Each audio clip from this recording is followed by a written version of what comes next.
మత్తయి సువార్త 10వ అధ్యాయము 32వ వచనం, మనుష్యుల ఎదుట నన్ను ఒప్పుకొను వాడెవడో పరలోకమందున్న నా తండ్రి ఎదుట నేనును వానిని ఒప్పుకొందును. ఏంటంట? మనుష్యుల ఎదుట మీరు దేవుని నమ్ముకున్నారంటే, అబ్బే మేము నమ్ముకోలేదు. కేవలము కార్యములు జరగాలని దేవుని దగ్గరికి రావడము కాదు, కేవలము స్వస్థత కొరకు దేవుని దగ్గరికి రావడం కాదు. ఇవన్నీ ఉన్నప్పటికీ రక్షణ అనేది నీకు లేకపోతే పరలోక రాజ్యములోనికి నిశ్చయముగా నీవు వెళ్ళవు. దేవుడు నికోదేముతో మాట్లాడుతున్నాడు. యోహాను సువార్త 3వ అధ్యాయం, నీటి మూలముగా ఆత్మ మూలముగా నీవు జన్మించకపోతే పరలోక రాజ్యములోనికి నిశ్చయముగా నీవు వెళ్ళవు. కాబట్టి రక్షింపబడిన వారముగా మనం ఉండాలి. ఇక్కడ వాక్యంలో మనము చూచినట్లయితే ఏమని రాయబడి ఉంది అక్కడ?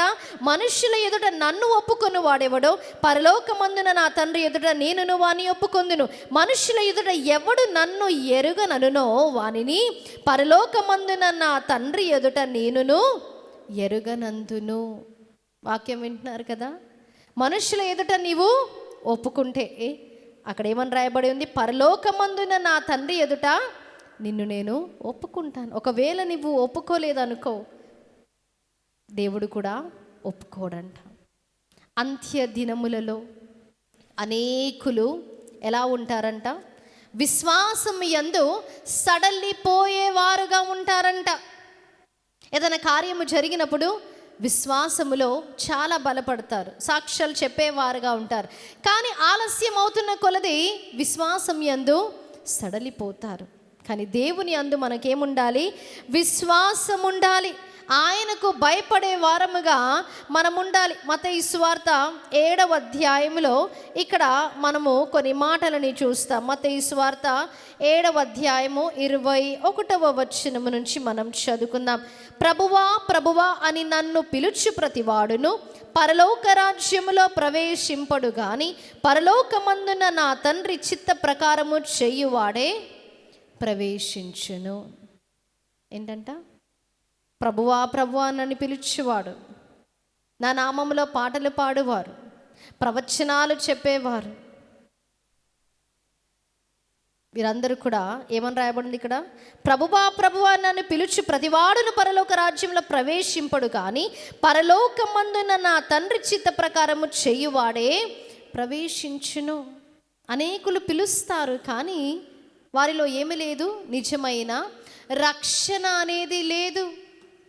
కేవలము ఆశీర్వాదాల కొరకే దేవుని దగ్గరికి వచ్చేవారు చాలామంది ఉన్నారు, కానీ నిజమైన విశ్వాసం అంటూ వారికి లేదు.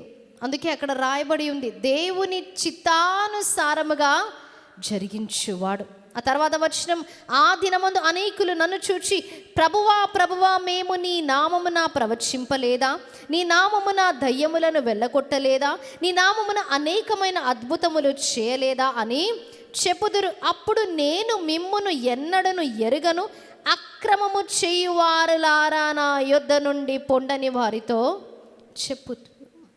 ఏంటంట? నేను మిమ్మల్ని ఎరుగను. ఆ తర్వాత వచ్చిన మనం చూసినట్లయితే, కాబట్టి ఈ నా మాటలు విని వాటి చొప్పున చేయు ప్రతివాడును బండ మీద తన ఇల్లు కట్టుకొనిన బుద్ధిమంతుని పోలియుండును.